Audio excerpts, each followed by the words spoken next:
सो hey guys, आप सभी का टॉक बाय विराट चैनल में स्वागत है। तो आज का वीडियो अंधविश्वास और उससे होने वाले नुकसान के बारे में होने वाला है। तो आओ चलो वीडियो को स्टार्ट करते हैं। जफर हुसैन उर्फ चांद बाबू के सिर पर धर्म का उमास सवार था। वह तरह तरह की तंत्र क्रियाएं करता रहता था। ये पूरा गाँव जानता था। इसी वजह से कोई उसे तांत्रिक कहता था, तो कोई पागल, तो कोई कुछ और। गाँव के लोगों से उसके ताल्लुकात अच्छे नहीं थे। इसकी वजह यह थी कि वह छोटी छोटी बातों पर गुस्सा हो जाता था। वाद विवाद की स्थिति में वो लोगों को तांत्रिक क्रियाओं की धमकी देना उसकी आदत थी। लिबास भी वह ढोंगियों और पाखंडियों जैसा रखता था। उसकी इन अजीबोगरीब हरकतों से गाँव वाले भी अंधविश्वास का शिकार हो गए थे।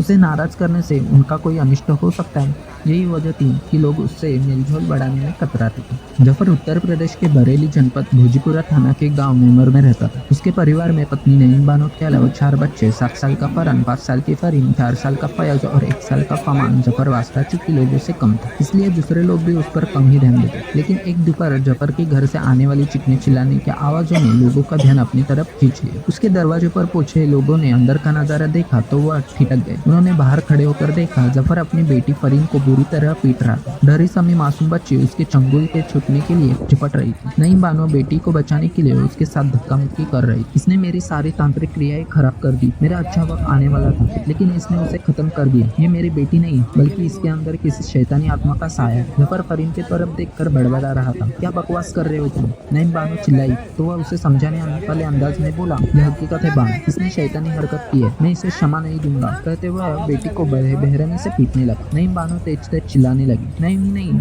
फरीन भी चिल्ला रही थी। अब्बू मुझे छोड़ दो, मैंने कुछ नहीं किया है। कैसे छोड़ दूं? तू फरीन नहीं बल्कि एक शैतान है जो मेरी तपश्चर्या को तबाह कर देना चाहता है, मेरी तांत्रिक क्रिया को फेल करना चाहता है। अब देख मैं तेरा क्या हाल करता हूँ। चूल्हे के पास ही तेरी कब्र बना दूंगा।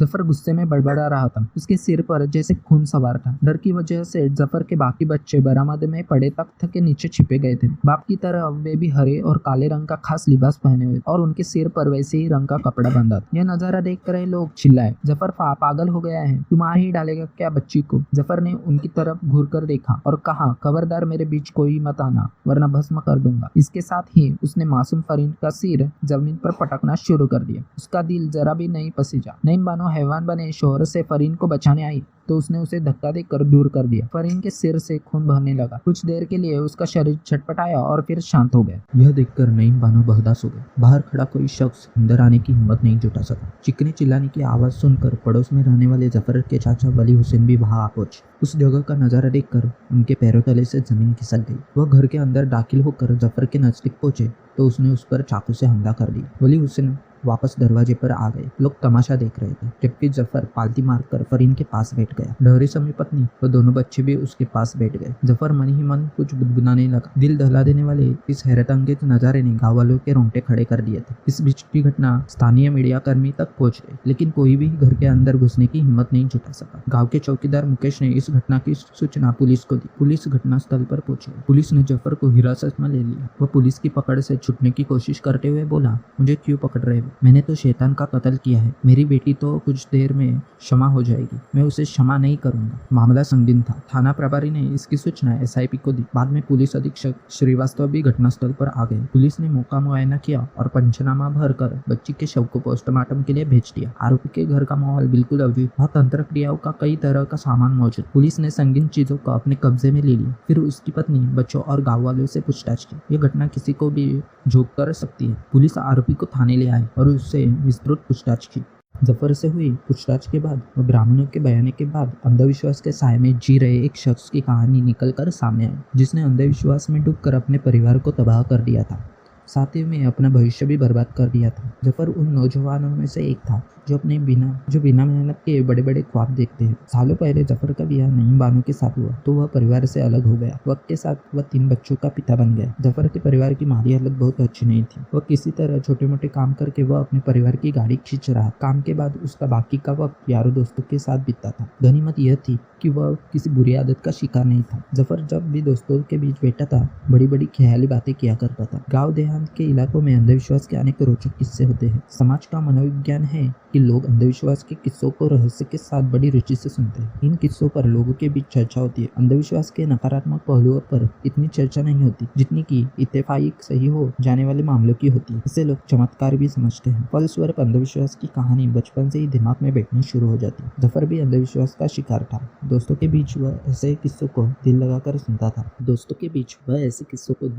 सुनता था और दिनचर्या की बातों और जीवन में आने वाली बाधाओं को अंधविश्वास से जोड़कर देखता। जफर किसी भी परेशानी का शिकार होता था बस तो वह सीधा किसी बाबा या तांत्रिक के पास जा पहुंचता। तांत्रिक उसके अंधविश्वास का फायदा उठाकर उससे रुपए फेंक लेता। बच्चों को कोई बीमारी होती थी वह भी चिकित्सकों से ज्यादा बाबाओं पर भरोसा कर। उसे यह समझाने वाला कोई नहीं था कि अंधविश्वास के आईने में वह डूबता जा रहा था। दरअसल सुझाव का सामाजिक जीवन में महत्वपूर्ण योगदान होता है। यह व्यक्ति के उद्देश्य, मत, विचार एवं जीवन में कभी परिवर्तन लाता है। सुझाव सही और उसे मानने वाला अच्छे बुरे का फर्क करना जानता है। जफर ने आजीविका चलाने के लिए एक बैंड बाजा मंडली में काम करना शुरू किया। इससे जो कमाई होती थी उससे वह उसका घर चलाता। इस काम में उसे आमदनी कम थी, लिहाजा वह किसी चमत्कार की उम्मीद किया करता। तांत्रिकों के संपर्क में आने के बाद वह खुद भी अजीब ढंग से बर्ताव करने लगा। इसके बावजूद उसके हालात जैसे कि तैसे थे। वह चाहता था कि उसके हालात अच्छे हो और उसका जीवन आसानी से गुजर जाए। इंसान का प्यार तब बदल जाता है जब उसकी उम्मीदें पूरी नहीं हो। जफर जिन उम्मीदों को पाले हुए था वे मेहनत के बलबूते पर पूरी हो सकती थी, जबकि वह अंधविश्वास पे पड़कर चमत्कार की चाहत पाले बैठा था। बैंड बाजा के काम से गुजर मुश्किल से हो जाती तो जफर ने एक चिट फंड कंपनी में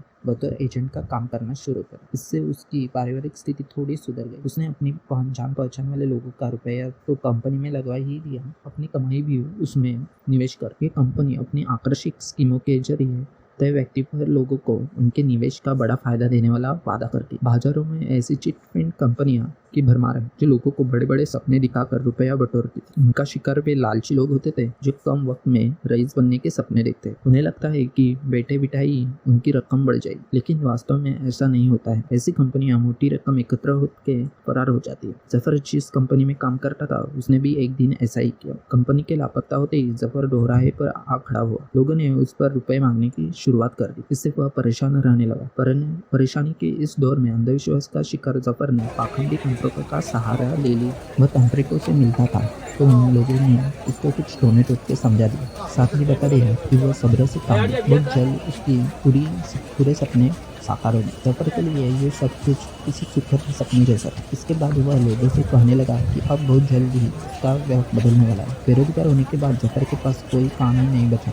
वह नौजवान था। वह चाहता था कि कोई उसे काम मिले। पारिवारिक हालत को संवाद, लेकिन अंधविश्वास ने उसे बुरी तरह जकड़ लिया था। निठल्ला होने की वजह से वह वक्त उसके लिए महानता नहीं बना। कमाई ढेले की नहीं थी। नतीजतन बच्चों को भूखा मरने की नौबत आ गई। नईम बानो ने अपने पिता को खबर उसका मायका पीलीभीत जहांगीर क्षेत्र के गाँव में छिपा। खबर मिलते ही उसके पिता मोहम्मद अनवर उमर आ गए। उन्होंने रुपए देकर मदद तो की, साथ ही वह जफर को समझाया, बेटा मेरी बात को गलत मत समझना। मेरी सलाह है कि कोई काम धंधा ढूंढ, मैं बहुत जल्द सब ठीक कर दूंगा। जफर ने ख्याली अंदाजी में आत्मविश्वास पे जवाब दिया। मोहम्मद अनवर ने उससे कहा, अगर तुम्हें एतराज ना हो तो मैं बानो और बच्चों को कुछ दिनों के लिए अपने साथ ले जाता। जब हालात सुधर जाए तो तुम इन्हें ले आना। इस बात पर जफर भड़क गया। नहीं, ये मुझे हरगिज़ मंजूर नहीं। अनवर ने अपने पिता पर अड़िग रहने की कोशिश की तो जफर ने चेतावनी दी कि अगर वह बच्चों के लिए ले गए तो वह मौत को गले लगा लेगा। दामाद का इस तरह का व्यवहार देखकर अनवर बुझे मन से वापस चले गए। जफर अंधविश्वास में पूरी तरह डूब चुका था। वह तंत्र क्रियाओं में लीन रहता था। उसका स्वभाव भी चिड़चिड़ा हो गया था। कोई उस पर किसी तरह की टिप्पणी कर देता था तो वह बुरी तरह से भड़क जाता। इसके अलावा वह छोटी से छोटी बातों पर झगड़ने लगता था। उसकी इस तरह की आदत से एक तरफ जहाँ लोग उसे कतराते थे वही उसने सभी से दूरियां बना ली थी। लोग तब उससे और भी डरने लगे। जब उसने अपने चचेरे भाई मोहम्मद हुसैन से झगड़ा होने पर एक रात उसकी मोटरसाइकिल को आग लगा दी और प्रचारित किया कि उसने तंत्र मंत्र के बल पर ऐसा किया। नईम बानो अनपढ़ महिला थी। जफर ने उसे और बच्चों को भी इस रंग में रंग लिया। इस तरह वक्त बीतता गया। टोनी टोटकों से न हालात सुधरे न सुधरे गए। जफर अजीब सी गफलत में रह गया। उसे लगने लगा कि उसके परिवार पर कोई शैतानी साया है जो उसे आगे नहीं बढ़ने दे रहा है। हालांकि दिन ब दिन बिगड़ते जा रहे हैं। जफर के घर के हालात मोहल्ले वालों से भी छिपे नहीं थे। वे मदद करने का प्रयास करते थे तो जफर उन्हें गालियां देकर भगा देता था। स्थिति बिगड़ती गई। तो उसने एक तांत्रिक क्रिया करने का फैसला किया। इसलिए उसने सबसे पहले पूरे परिवार के लिए काले व हरे रंग के कपड़े सिलवाए। इन कपड़ों को सभी को पहनाकर वह घर में तरह तरह की क्रियाएं करने लगा। बच्चों के सिर पर वह टोपीनुमा एक कपड़ा बंधवा देता था। उसने एक दिन पत्नी व बच्चों को समझाते हुए कहा, किसी के भी सिर से एक सप्ताह तक ये कपड़ा नहीं उतरना चाहिए, वरना बहुत बुरा हो जाएगा। ये कपड़ा बंधा रहा तो जल्द ही मेरा वक्त सुधर जाएगा। घर में पत्नी और बच्चे उसके हुक्म के गुलाम थे। सबने ऐसा ही किया। वह बच्चों के साथ घर में घंटों तक बैठकर अजीब अजीब क्रियाएं करता रहता था। बच्चों व पत्नी के घर से निकलने पर उसने पाबंदी लगा दी थी कि 2 अक्टूबर 2015 की दोपहर का वक्त जफर अपनी तंत्र क्रियाओं में लीन था। इसी बीच नईम बानो खाना बनाने लगी। फरीन घर में खेलते हुए माँ के पास रोटी लेने चली गई। जैसे ही वह रोटी लेने के लिए झुकी, उसके सिर से दुपट्टा बंधा कपड़ा हट गया। जफर की नज़र उस पर गई तो वह आगुल, ये क्या किया तूने? सिर से दुपट्टा क्यों हटाया? गलती हो गई अब्बू, फरीन ने डर कर जवाब दिया। ये सुनकर जफर गुस्से में बोला, तू जरूर वही शैतानी साया है जो मुझे आगे नहीं बढ़ने दे रहा है। अच्छा हुआ तू पकड़ा गया। आज मैं तुझे सबक सिखाकर ही दम लूंगा। इसके साथ ही जफर ने मासूम फरीन को पीटना शुरू कर दिया। उसका भयानक रूप देखकर फरीन के भाई पिटाई के डर से पत्थर रह गए। नईम बानो ने बेटी को बचाने की कोशिश तो बहुत की, लेकिन जफर ने आखिर उसे बेरहमी से मार ही दिया। पूछताछ में पता चला कि जफर की इस कहानी से पुलिस भी हैरान थी। आश्चर्य और परेशानियों और अंधविश्वास की वजह से जफर के हाल पागलों जैसे हो गई थी। पुलिस ने उसके खिलाफ रिपोर्ट जारी की।